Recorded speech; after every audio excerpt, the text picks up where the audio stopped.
قائد اعظم محمد علی جناح اور موہن داس کرم چند گاندھی دونوں ہی سب کنٹیننٹ کے عظیم رہنماؤں میں سے تھے۔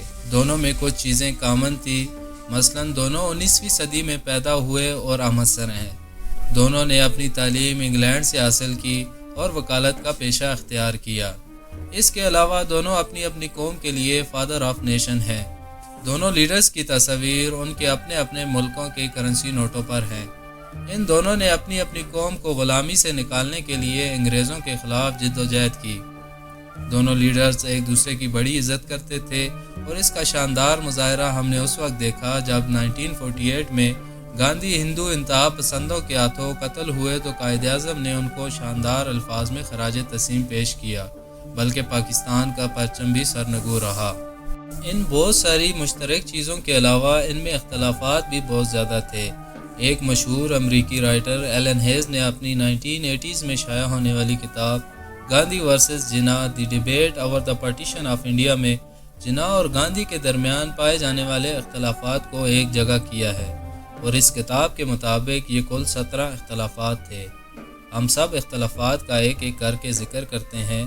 نمبر 1، گاندھی جی کے مطابق کانگریس ایک قومی جماعت ہے جس میں ہندو مسلمان سب شامل ہیں، اور کانگریس پورے ہندوستان کی آزادی کے لیے جدوجہد کرنے والی جماعت ہے۔ لیکن جناح صاحب اس کو صرف ہندوؤں کے مفادات کے لیے کام کرنے والی ایک جماعت قرار دیتے تھے۔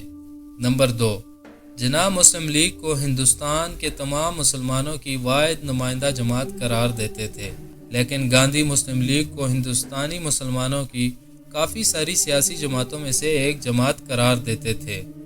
نمبر 3، گاندھی جی کے مطابق وہ ہندوستان میں بسنے والے تمام لوگوں کی نمائندگی کرتے ہیں، جبکہ جناح صاحب کا خیال تھا گاندھی صرف ہندوؤں کے لیے جدوجہد کرتے ہیں۔ نمبر 4، جناح کا ماننا تھا کہ مذہبی بنیاد پر تقسیم کا مسئلہ انگریزوں سے آزادی سے پہلے حل ہونا چاہیے، ورنہ ہندو کانگریس مسلمانوں کو غلام بنا لے گی، جبکہ گاندھی جی کا کہنا تھا کہ پہلے انگریزوں سے آزادی حاصل کریں، یہ اندرونی مسائل ہندو مسلم آپس میں مل بیٹھ کر بعد میں حل کر لیں گے۔ نمبر 5، جناح سمجھتے تھے متحدہ ہندوستان ایک مت ہے جو انگریزوں کے تسلط کے نتیجے میں پیدا کی گئی ہے، حقیقت سے اس کا کوئی تعلق نہیں، جبکہ گاندھی سمجھتے تھے کہ ہندوستان ایک متحدہ قوم ہے اور یہ جو موجودہ تقسیم مذہب کی بنیاد پر پیدا ہوئی ہے یہ برطانوی راج کی وجہ سے ہوئی ہے۔ نمبر 6، جناح سمجھتے تھے کہ متحدہ ہندوستان ایک فرضی کہانی ہے اور اس سے سوائے فضول جدوجہد کے کچھ حاصل نہیں ہو سکتا، بلکہ انگریزوں کا راج بالواسطہ طور پر مضبوط ہو رہا ہے۔ اور گاندھی کا موقف بالکل اس کے الٹ تھا۔ ان کے بقول مسلمانوں کی الگ مذہبی تشخص کی وجہ سے نہ صرف کانگریس کی قومی جدوجہد کو نقصان پہنچ رہا تھا بلکہ انگریزوں کا راج بھی طول پکڑتا جا رہا تھا۔ محمد علی جناح کا یقین تھا کہ ہندو اور مسلمان مذہبی اور معاشرتی طور پر ایک دوسرے سے بالکل الٹ ہیں۔ گاندھی جی کو جناح صاحب کے اس موقف سے بھی اختلاف تھا اور ان کے مطابق ہندوستانی مسلمان ہندوستانی ہی تھے، صرف انہوں نے اپنا مذہب تبدیل کیا تھا۔ نمبر 8، جناح ہندو اور مسلمانوں کو دو الگ الگ قومیں قرار دیتے تھے، جبکہ گاندھی کہتے تھے کہ انسان کی قومیت صرف اس وجہ سے نہیں بدل جاتی کہ اس نے مذہب تبدیل کر لیا ہے، یعنی وہ ہندوستانی مسلمانوں اور ہندوؤں کو ایک ہی قوم قرار دیتے تھے۔ ہندو اور مسلمان اگر الگ الگ ہو جائیں تو زیادہ ترقی کریں گے کیونکہ خود مختار ہوں گے، یہ جناح صاحب کا موقف تھا، جبکہ گاندھی جی کہتے تھے کہ تقسیم سے مسلمانوں کو کوئی مادی فائدہ حاصل نہیں ہوگا۔ نمبر 10، جناح سمجھتے تھے کہ پاکستان بننے سے برصغیر پاک و ہند میں مذہبی منافرت ختم ہو جائے گی اور امن قائم ہو جائے گا، جو ایک ہی ریاست میں دو مختلف قوموں کے ساتھ رہتے ہوئے ممکن نہیں تھا۔ اور گاندھی سمجھتے تھے کہ مذہب کی بنیاد پر تقسیم ہونے والی دو ریاستیں آپس میں جنگ کر سکتی ہیں، اس لیے ان کو اکٹھے رہنا چاہیے۔ 11واں اختلاف یہ تھا کہ گاندھی یہ کہتے تھے کہ تاریخی طور پر اس بات کا کوئی ثبوت نہیں ملتا کہ ایک مذہبی گروپ نے خود کو علیحدہ قوم قرار دیا ہو، جبکہ جناح صاحب اس کے جواب میں یہ دلیل دیتے تھے کہ آئرلینڈ، برطانیہ اور انڈیا برما ایک ہی ملک کی تقسیم کی دور حاضر کی زندہ جاوید مثالیں ہیں۔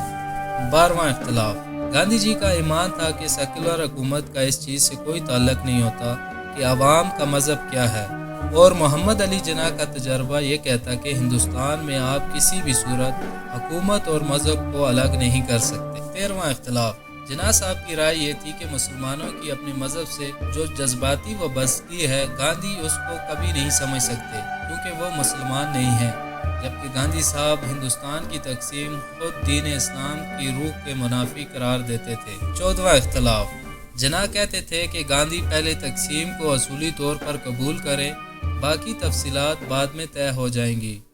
گاندھی جی کا موقف تھا کہ باقی معاملات پر بات ہو سکتی ہے، لیکن تقسیم کو اصولی طور پر ماننے کا سوال ہی پیدا نہیں ہوتا کیونکہ یہ حقیقت کے بالکل برعکس ہے۔ 15واں اختلاف، جناح پاکستان کو مکمل طور پر ایک الگ ریاست کے طور پر چاہتے تھے، جبکہ گاندھی جی کہتے تھے کہ اول تو الگ مسلم ریاست کا جواز ہی نہیں بنتا، لیکن کسی صورت اگر یہ ممکن بھی ہو تو وہ یوں کہ ایک الگ مسلمان ریاست متحدہ ہندوستان کی قومیت کے اندر رہ کر نیم خود مختار ریاست کے طور پر قائم رہ سکتی ہے۔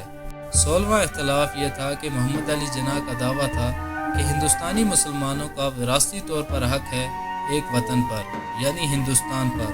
گاندھی کہتے تھے کہ متحدہ ہندوستان سارے مذہبوں کا مشترکہ وطن ہے، یعنی اس کے حصے بکھرے کر کے کسی مذہب کی بنیاد پر کسی ایک حصے پر کسی قوم یا مذہب کا الگ حق نہیں بنتا۔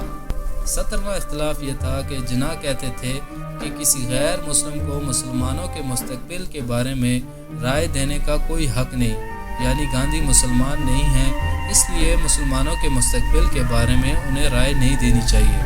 دوسری طرف گاندھی کی دلیل تھی کہ جب کسی ریاست کی تقسیم کی بات کی جا رہی ہو تو اس ریاست کے سبھی مکین اس سے متاثر ہوں گے، یعنی ہندوستان کی تقسیم کی بات ہوگی تو سارے ہندوستانی ہی اسٹیک ہولڈر بن جاتے ہیں، لہٰذا سب کی منظوری کے بغیر ایسا نہیں کیا جا سکتا۔ تو یہ تھے محمد علی جناح اور کرم چند گاندھی کے اہم ترین 17 اختلافات۔ اگر آپ مزید ایسی دلچسپ معلومات جاننا چاہتے ہیں تو ہمارے چینل کو سبسکرائب کریں، لائک اور شیئر کے بٹن کو ضرور پریس کریں۔